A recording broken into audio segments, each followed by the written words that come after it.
Hello and welcome back. Tonight's story is a long one, a slow one. So take your time getting comfortable. Dim the lights if you haven't already. Pull the blanket up a little higher.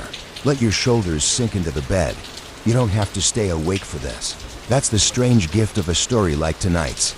It will keep unfolding whether you're listening or not. If you drift off somewhere in the snow of the Ural Mountains, that's perfectly fine. The mountain will still be there tomorrow. It has been there for a very long time.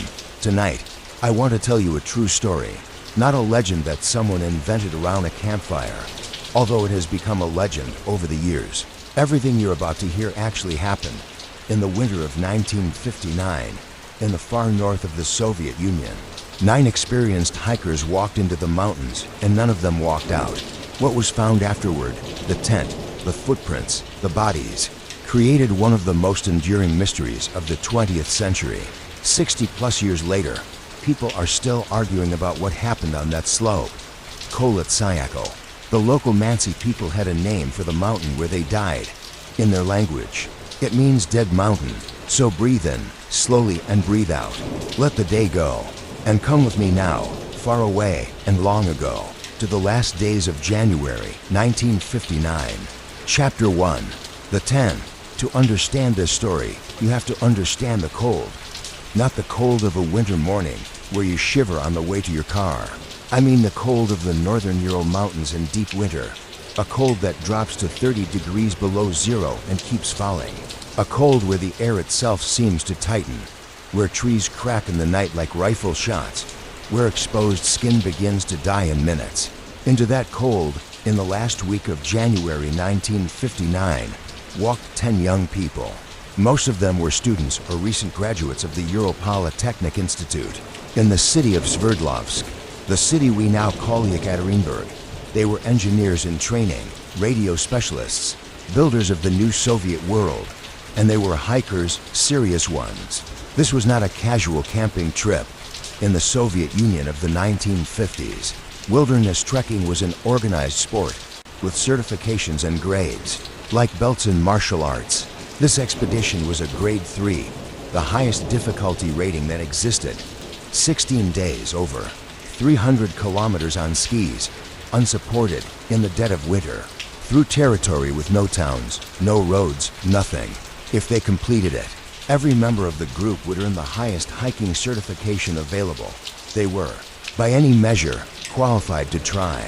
Their leader was a 23-year-old radio engineering student named Igor Dyatlov. Remember that name because the mountain pass where he died now carries it. Igor was, by every account, the kind of person you would want leading you into the wilderness. Meticulous, calm, a gifted engineer who built his own radios, his own equipment. He had even designed a small portable stove that the group carried with them to heat the tent at night. He had led difficult expeditions before. His friends trusted him completely. With him came 8 companions, and I want you to meet them, briefly, because they were real people, not characters in a ghost story. Zinaida Kolmogorova, Zina, to her friends, 22 years old, warm, endlessly energetic, the kind of person who kept everyone's spirits up on a hard trail. Lyudmila Dubinina, Lyuda, 20 years old, an economics student, a passionate photographer. On an earlier expedition, she had been accidentally wounded by a hunter's rifle, and she had endured the long trip back without complaining. That was Lyuda. Yuri Doroshenko, 21, strong and fearless. There was a story that he had once charged at a bear with nothing but a geologist's hammer. To protect his friends, Yuri Krivonishenko. Everyone called him Georgie, 23, a joker, a mandolin player. He worked at a nuclear facility called Mayak. Hold on to that detail. It becomes strange later. Rustem Slobodin, 23, an athlete, quiet and reliable. He carried a mandolin too, sometimes. Alexander Kolovadov, 24, a nuclear physics student, careful, private. He kept a personal diary that has never been found. Nikolai Thibault-Brignoles, 23, cheerful, well-liked, the descendant of a French industrialist. His friends called him Kalia. And then, the outsider, Semyon Zolotaryev, who introduced himself as Sasha. He was 38 years old, much older than the others. a decorated veteran of the Second World War, a professional hiking instructor with old tattoos the others didn't recognize. He joined the group at the last moment, almost a stranger to them. The students found it a little odd, but he was experienced and friendly enough, and Igor welcomed him. 10 people.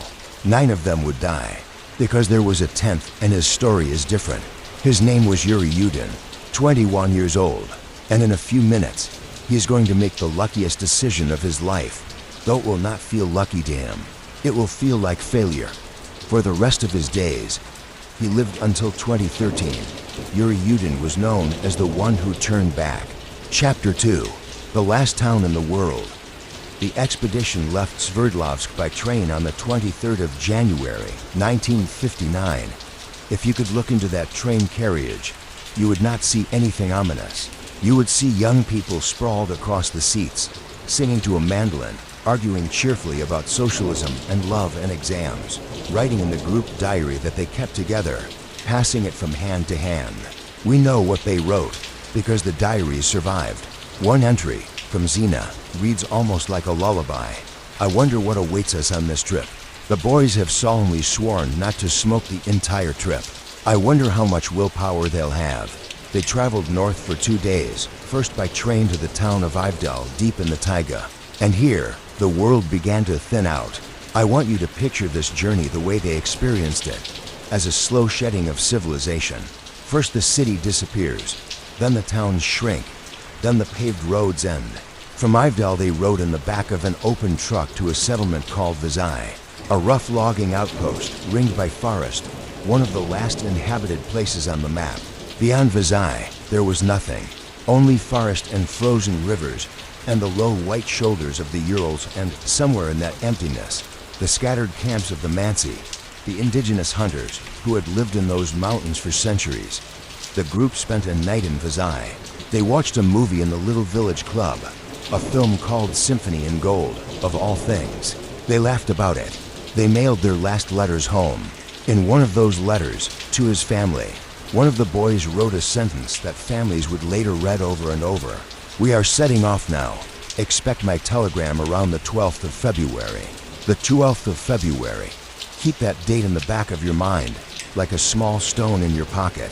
From Vizai, on the 26th, they hitched a ride on a truck to a woodcutter's settlement, and then onward to an abandoned geological camp called Second Northern, a ghost village of collapsing huts, where they spent their last night under any kind of roof. And it was there that fate quietly divided 10 people into 9 and 1. Yuri Yudin had been struggling for days. He suffered from chronic pain, rheumatism, sciatica flaring in the brutal cold. On the ski trip to Second Northern, it became clear he couldn't continue. A 300-kilometer trek was impossible for him. So on the morning of the 28th of January, Yuri Yudin said goodbye. There's a photograph of that moment. It survives on the rolls of film recovered later. Yudin, hunched in his coat, hugging Imuta Dubinina goodbye while the others stand around in the snow, smiling. Zina hugged him too. He handed over his share of the group's supplies, and he turned back, alone, toward the world of the living. He later remembered that Igor's last words to him were practical and unhurried. We'll probably be a few days late returning. Don't worry. 9 figures on skis moved off into the trees, pulling their sledge, waving, and the forest closed behind them. Everything we know from this point on comes from 3 sources: the diaries they left behind, the photographs in their cameras, and the snow itself. Chapter 3, Into the White. For the next 4 days, the 9 followed the frozen river Lozva, and then its tributary, the Ospia, deeper and deeper into the wilderness. And here I want to slow down, because these were the last ordinary days of their lives, and there is something almost unbearably peaceful about them. The diaries describe a hard but happy journey. They skied in single file, taking turns breaking the trail through deep snow.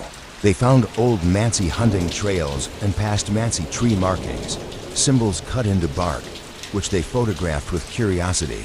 At night they pitched their big tent, a long canvas tent Igor had stitched together from 2 smaller ones, and lit the little stove and ate and argued and sang. The group diary records small, human things, complaints about the cold, Jokes about who had to sew the tent. A long teasing debate about love. Someone wrote, "I can't. Though I tried. Imagine how one can be comfortable on a machine-made trail." Xena wrote about Igor being in a bad mood after a hard day. Luda wrote that she went to bed early. On the 31st of January, Igor himself wrote the last entry in the group diary, describing wind and thin forest and their struggle to climb toward the pass. He noted, matter-of-factly, that the wind on the open slopes was warm and piercing, like the wind on an airfield when a plane takes off. They were behind schedule. The deep snow had slowed them down. On the 1st of February, they did two things. First, in the forest of the Ospia Valley, they built a storage cache, a labaz, a raised platform where they left extra food and equipment for the return journey, lightening the load for the push to the mountain called Otorten, their goal, some 10 kilometers further north. There's a grim detail that storytellers love here, and I'll give it to you for what it's worth. In the Mansi language, Otorten is often translated as "don't go there." The truth of that translation is debated, but the name of the nearer mountain, the one whose slope they were about to climb, is not debated at all. Kholat Syakhl, Dead Mountain, named the Mansi say, for an old story of 9 hunters who died there in another age. 9. On the afternoon of the 1st of February, the group climbed out of the tree line onto the open eastern shoulder of Kholat Syakhl. The weather was worsening, wind, blowing snow, visibility collapsing. It seems they had hoped to cross the pass, but the storm pushed them, slightly off course, onto the slope of Dead Mountain itself. And then Igor made a decision that has been argued about for 60 years. Instead of retreating a kilometer and a half down into the forest, where there was firewood and shelter from the wind, he ordered the tent pitched right there, on the open slope, above the tree line, in the wind, on a gentle incline of snow. It was not a crazy decision. Some think he didn't want to lose the altitude they'd gained. Some think he wanted the group to practice camping on an exposed slope, the kind of skill a grade 3 expedition was meant to prove. The slope seemed too gentle to avalanche, barely 15 to 20 degrees. They cut a platform into the snow, flattening it with skis. They pitched the long tent with its narrow entrance facing downhill. The last photographs on their cameras show exactly this. Gray figures in the blowing snow, digging, hunched against the wind. Ordinary, tired, alive. Inside, they did what they always did. They took off their boots and heavy outer clothing, as you do in a crowded tent. They laid out food. Someone sliced a loaf of bread and a piece of salted pork fat. Someone was writing a joke newsletter they called the Evening Otorten, teasing each other in mock newspaper headlines. It was found later, pinned inside the tent. The last line joked about snowmen. Evening fell. The wind moaned over the slope. 9 people settled into their sleeping arrangements, packed close for warmth, the stove unlit that night. And somewhere in the hours that followed, something happened. Something that made 9 experienced, sensible, disciplined hikers slash their own tent open from the inside and walk out into a black, howling night at nearly 30 degrees below zero. Most of them without boots, some without coats, some in nothing but socks and underwear. They walked away from their only shelter, downhill, into the dark, and they did not run in a scattered panic. The footprints, when they were found, moved in an orderly group, as if they left together, deliberately, calmly even. Whatever it was that they fled, every one of them judged it, in that moment, to be more dangerous than the deadly cold outside. No one has ever been able to say, with certainty, what it was. Chapter 4. The Silence. Now, let's leave that slope for a while. It's too cold there and too dark.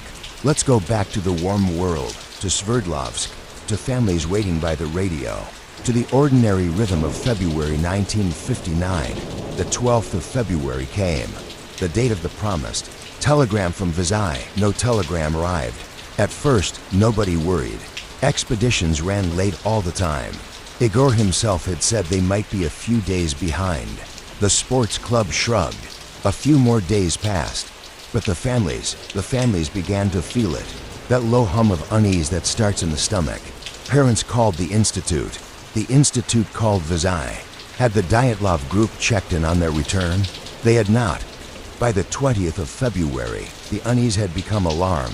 The Institute organized volunteer search parties, students and teachers, friends of the missing. Flown and trucked into the wilderness, the military joined. With planes and helicopters, Mansi hunters joined too, reading the snow the way you and I read a page. Understand the scale of the problem. The search area was thousands of square kilometers of roadless winter mountains. They were looking for one tent, one small gray-green rectangle of canvas. In all that white, for days, nothing. Then, on the 26th of February, a search group led by a student named Boris Slotsov was working the eastern slope of Kholat Syakhl. Late in the day, Slotsov and his companion Mikhail Shravin skied across the shoulder of the mountain and saw something dark sticking out of the snow, a corner of canvas, the tent. They came closer, calling out, and their voices died in the wind, because they could already see that something was very wrong. The tent was half collapsed, buried in wind-blown snow. A flashlight lay on top of the fabric, resting on the snow, as if placed there. And the downhill side of the tent, the canvas wall itself, was torn open. Great long slashes in the fabric. Inside, when it was dug out, the search party found a scene frozen in mid-moment. 9 backpacks, 9 pairs of boots, lined up. Warm coats and blankets, spread as bedding. Food laid out, that sliced bread, that sliced pork fat, as if dinner had been interrupted between one bite and the next. Cameras.diaries.money. Igor's field jacket, all of it abandoned. Everything a person would need to survive that night was in the tent, and the people were gone. A forensic examination later confirmed what the searchers suspected. The slashes in the canvas were made from the inside. Someone in that tent had taken a knife to their own shelter, their own lifeline, and cut their way out through the wall, as if the entrance was too slow and leading away from the tent, down the slope toward the forest. The searchers found footprints, 8, perhaps 9 sets of them, pressed into the snow and preserved by the wind. In that strange way of mountain snow, standing up like little pedestals. The prints of stockinged feet, bare feet, one boot on one foot. The tracks went downhill in a loose, orderly group. No signs of running, no signs of struggle for about half a kilometer. Then, at the tree line, the snow deepened, and the footprints faded away into the dark of the forest. The searchers stood on that silent slope with their breath freezing in the air, and understood that they were no longer conducting a rescue. They radioed back down the line, and the message reached the families in Sverdlovsk like a crack. Spreading through ice, the tent has been found empty, and the mountain kept its silence, but not for much longer, because the next morning, beneath a great cedar tree at the edge of the forest, the searchers found the first of them. Chapter 5. The cedar, about 1.5 kilometers from the tent, downhill, at the edge of the forest, there stood a tall old cedar tree. On the 27th of February, searchers following the fading line of footprints came to that tree, and beneath it, under a thin layer of snow, they found the remains of a small fire, and beside the fire, lying close together, to bodies, Yuri Doroshenko, Yuri Krivonishenko, the 2 strong young men of the group. They were dressed only in their underwear, no coats, no boots. In air that had been 30 degrees below zero, they had walked 1.5 kilometers through knee-deep snow, almost barefoot in the dark. And yet they had not simply collapsed. The scene under the cedar told a story of desperate, organized effort. They had gathered branches. They had managed, with freezing hands, in the wind, to light a fire, a real fire, that had burned for perhaps 1.5 hours. Their hands were scorched. Skin from their palms was found on the bark and on the branches, as if they had held burning wood without feeling it, because their hands were already frozen numb. And the cedar itself carried the strangest detail of all. Its branches were snapped off, up to 5 meters above the ground. Someone had climbed that tree again and again, breaking limbs for firewood or, as some searchers wondered, to look at something, because from partway up the cedar, through the trees, you could see back toward the slope, back toward the tent. Why would freezing men spend their last strength climbing a tree to watch the tent they had fled, instead of walking back to the warmth and blankets inside it, unless they believed something was still there? The doctors later concluded that both men died of hypothermia. The cold, nothing more. Their bodies were found in the classic postures of freezing, and near them, small piles of cut branches and clothing, as if someone had stayed with them for a while and then, when they were gone, had taken some of their clothes. Chapter 6. The ones who turned back.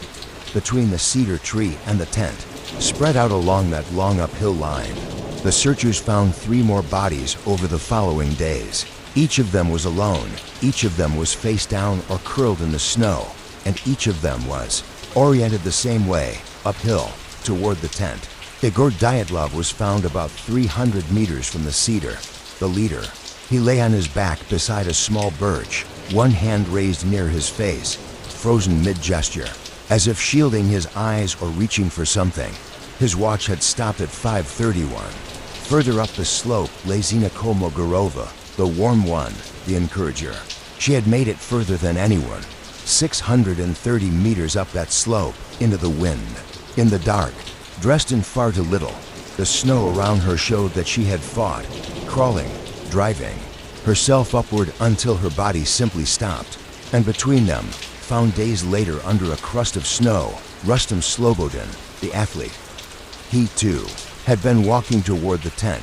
Beneath his body, the searchers found a thin bed of ice, melted by his body heat, which meant he had fallen while still warm, still alive.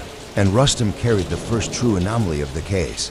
The autopsy found a fracture in his skull, a crack 16 centimeters long. Not enough, the doctors said.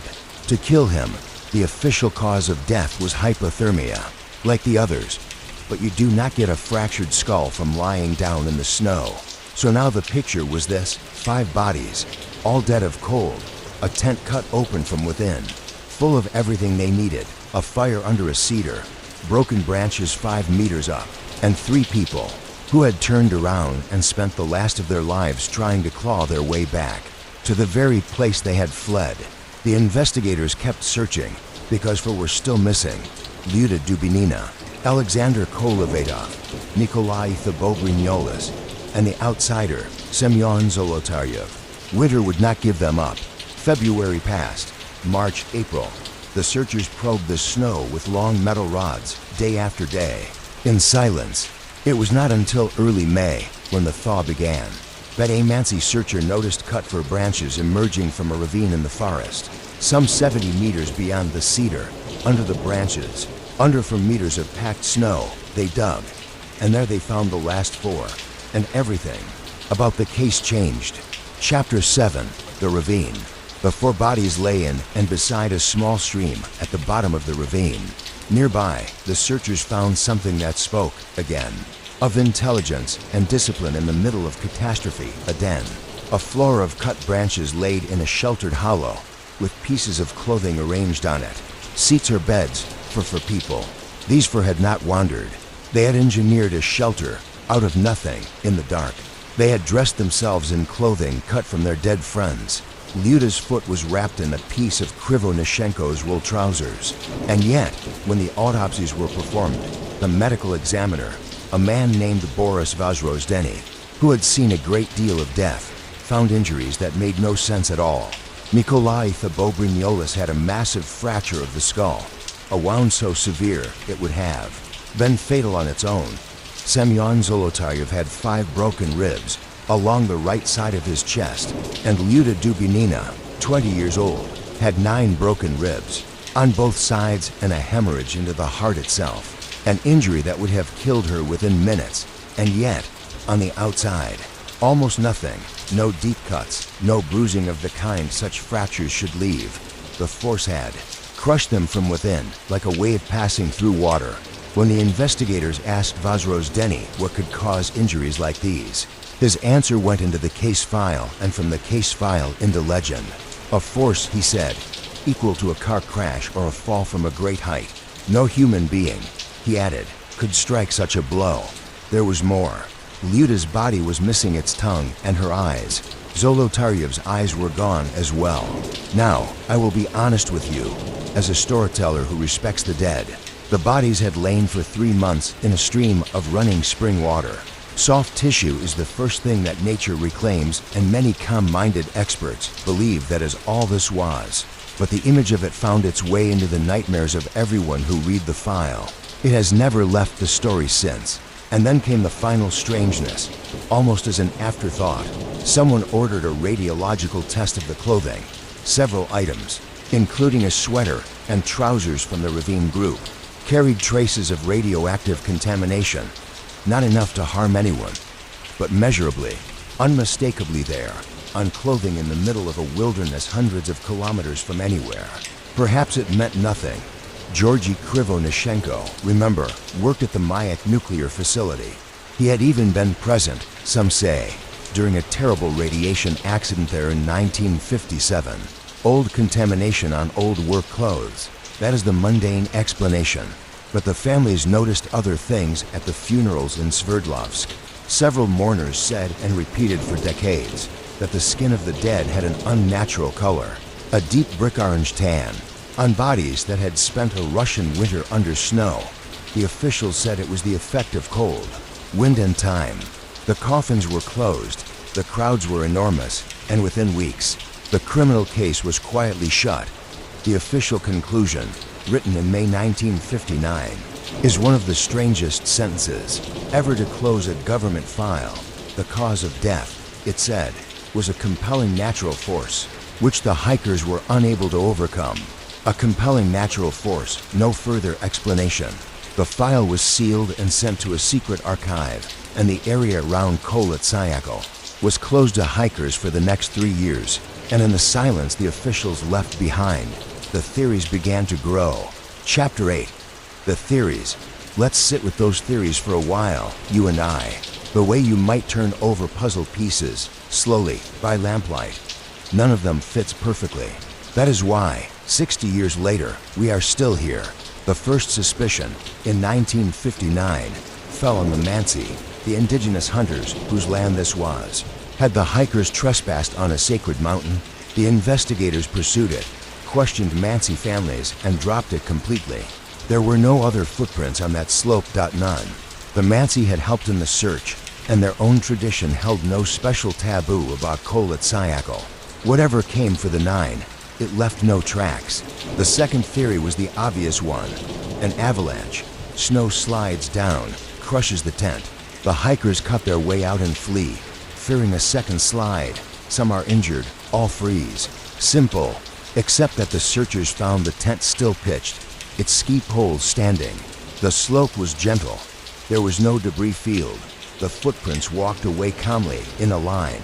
And why would 9 people, escaping an avalanche, walk 1.5 kilometers into a forest instead of stepping 10 meters aside? For decades, serious researchers considered the avalanche theory almost embarrassing. Then there are the stranger doors, and every one of them is at least half open. Door number 3, the lights in the sky. This is not folklore, it is testimony. In February and March of 1959, multiple witnesses across the northern Urals, including other hiking groups and even soldiers, reported glowing orange spheres drifting silently across the night sky. One group of hikers, camped some 50 kilometers away on the night of the 17th of February, described a bright ball of fire that moved, halted, and faded.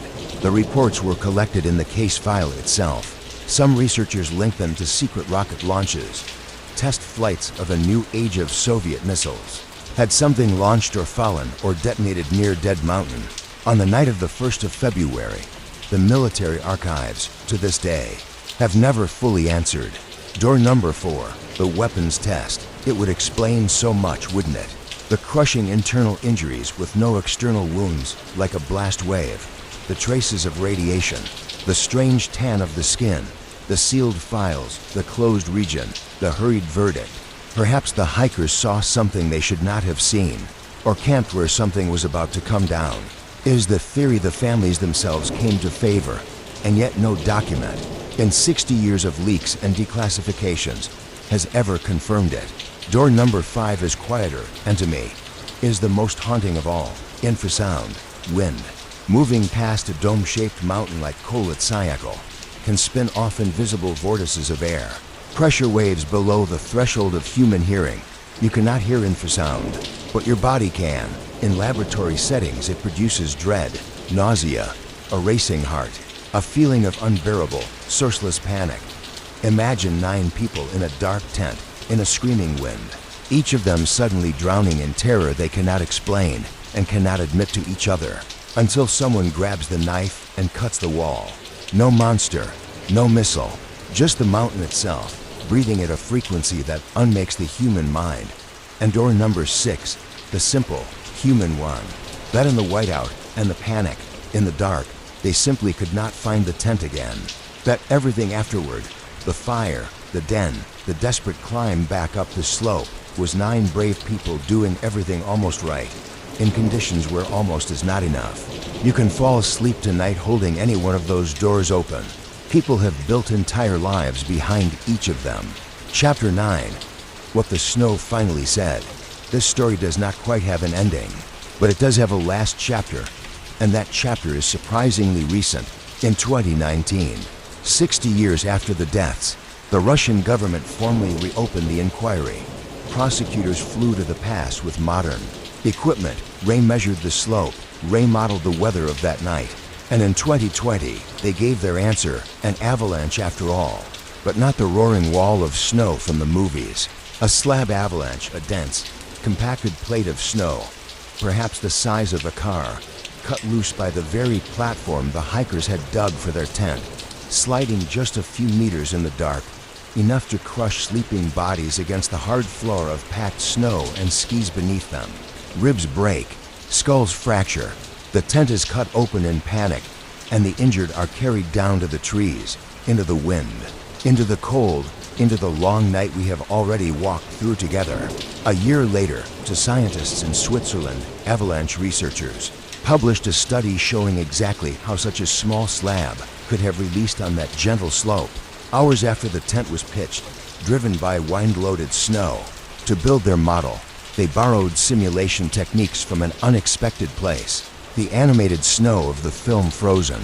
Their equations showed a slab just heavy enough, just fast enough, to cause precisely those injuries. It is, today, the most widely accepted explanation.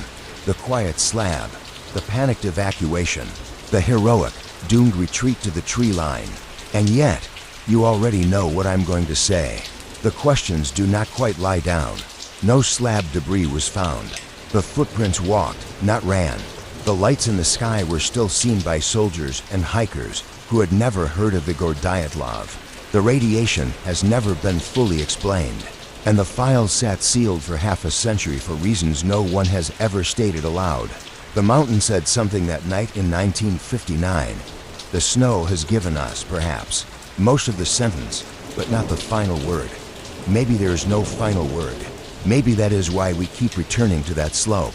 In books and films and quiet nights like this one, 9 sets of footprints, walking calmly into the dark, forever. Closing, the past bears his name.